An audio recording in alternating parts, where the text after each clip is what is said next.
کل ہم نے یہ نیوز میں جب یہ چیز خبر پڑی کہ یہاں پر بچے کافی متاثر ہوئے ہیں. یہ اصل میں علاقہ ایسا ہے کہ ویسے یہ کچی آبادی ہے، گوٹ آباد کے اوپر آباد کیا گیا علاقہ ہے. اور یہاں پر یہ ہمیں یہ سمجھ نہیں آ رہی کہ گھروں کو گرا کر انہوں نے فیکٹریاں بنائی، اور فیکٹریوں کو بھی کوئی قانونی طریقہ کار اس کے لیے نہیں ہے، اور ان کے اوپر کوئی چیک اینڈ بیلنس بھی نہیں ہے. اور وزیر ماحولیات کا ادارہ تو شاید یہاں پر وہ کہتے ہیں نا کہ جیسے گدے کے سر سے سینگ غائب ہے، اس طریقے سے وہ بھی نظر نہیں آ رہا. اور یہاں پر تقریباً اب تک دیکھیں 18 سے اور تقریباً 22 کے لگ بھگ اموات ہوئی ہیں. کوئی 18 بچے ہیں اور پھر 2 جوان ہیں، کچھ خواتین ہیں. یہ دیکھیں نا، یہ یہاں پر حیرانگی کی بات یہ ہے کہ یہ پیچھے آبادی ہے، گھر ہے، اور گھر سے متصل ایک ہی دیوار بیچ میں ہے اور اس طرف فیکٹری ہے.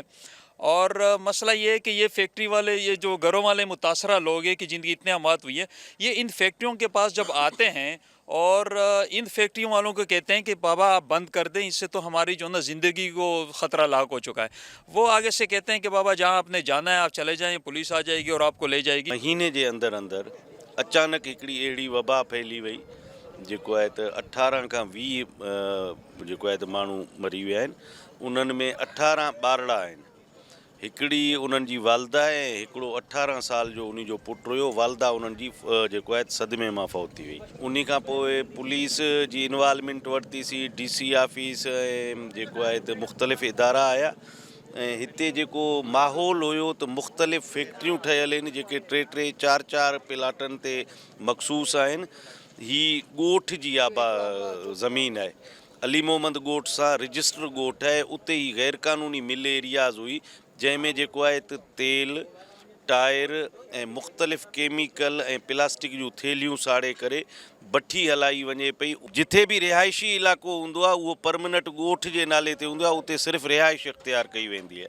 ऐं हिते इंतिज़ामिया जवाबु ॾेई सघे थो पियो या उहे मिल मालिकान जवाबु ॾेई सघनि था पिया त आया उन्हनि वटि इहे फैक्ट्रियूं हलाइण जो को अथॉरिटीज़, को लेसन या मुख़्तलिफ़ इदारनि खां उन्हनि खे जेको आहे त इजाज़तनामो आहे या न आहे.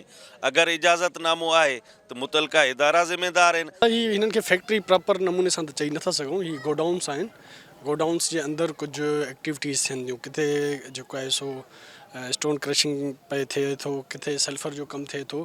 हाणे इन्हनि जो असां सील इन करे कयो आहे त तय कयूं त छा वाक़ई इन्हनि वटि मालिकाना हक़ूक़ आहिनि या इहे इन्हनि वटि इन्वायरमेंटल प्रोटेक्शन एजेंसीज़ जा लाइसेंस आहिनि या ईअं ई पए कमु कनि था. जेके हीअ अमवात थियूं उन्हनि जा बि सैंपल्स वरिता विया आहिनि. DHO साहब जी टीम आहे हिते, उहो कमु करे पई. जेके बि सैंपल्स हुया उहे वरिता विया आहिनि, कलेक्ट कया विया आहिनि. उन्हनि जी रिपोर्ट्स अचे त प्रिलिमिनरी ख़बर पए त इहे जेके डेथ्स थियूं उन्हनि जो हिकिड़ो वाज़िह रीज़न कहिड़ो हुयो, त उनखां बाद में ई कुझु करे सघिजे थो. अॼु असां हिन वक़्तु 18 गोडाउन्स सील कया आहिनि. मुंहिंजे घर जो ज़ाती जेको आहे त 4 अफ़राद विया आहिनि. में सभ खां पहिरियां मुंहिंजो पुटु फौत थियो आहे जंहिंजो नालो शोएब हुयो. 18 खां 20 साल जे लॻभॻि उमिरि जो हुयो. अॼु खां 6 महीने जंहिंजी मूं पहिरियां शादी कराई हुई. उन खां पोइ 3 ॾींहं ते मुंहिंजी घरवारी वफ़ात कई आहे. उन खां 5 ॾींहं ते जेको आहे वरी मुंहिंजी मासूम जेको 4 साल जो पुटु हुयो हुन वफ़ात कई आहे. हुन खां पोइ 7 ॾींहं ते मुंहिंजी मासूम न्याणी जंहिंजी 1 साल उमिरि हुई हुन वफ़ात कई आहे. हीअ असांजो सिलसिलो जो जारी थियो आहे 5 जनवरी खां.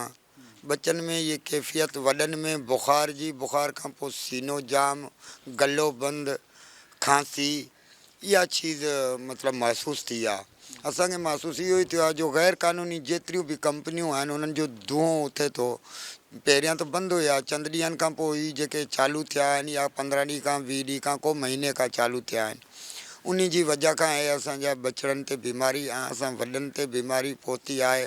असां बिल्कुलु ग़रीब माण्हू आहियूं, ॾियारीदार माण्हू, किराएदार माण्हू आहियूं. हिते साईं असांजा ॿार जेको असांजो पूरो ख़ानदान आहे उन में 19 ॿार 18 फौत थी चुका आहिनि, जंहिंमें 3 वॾा माण्हू 4 आहिनि ऐं बाक़ी नंढड़ा मासूम ॿार 10 साल जी उमिरि खां नंढा नंढा आहिनि.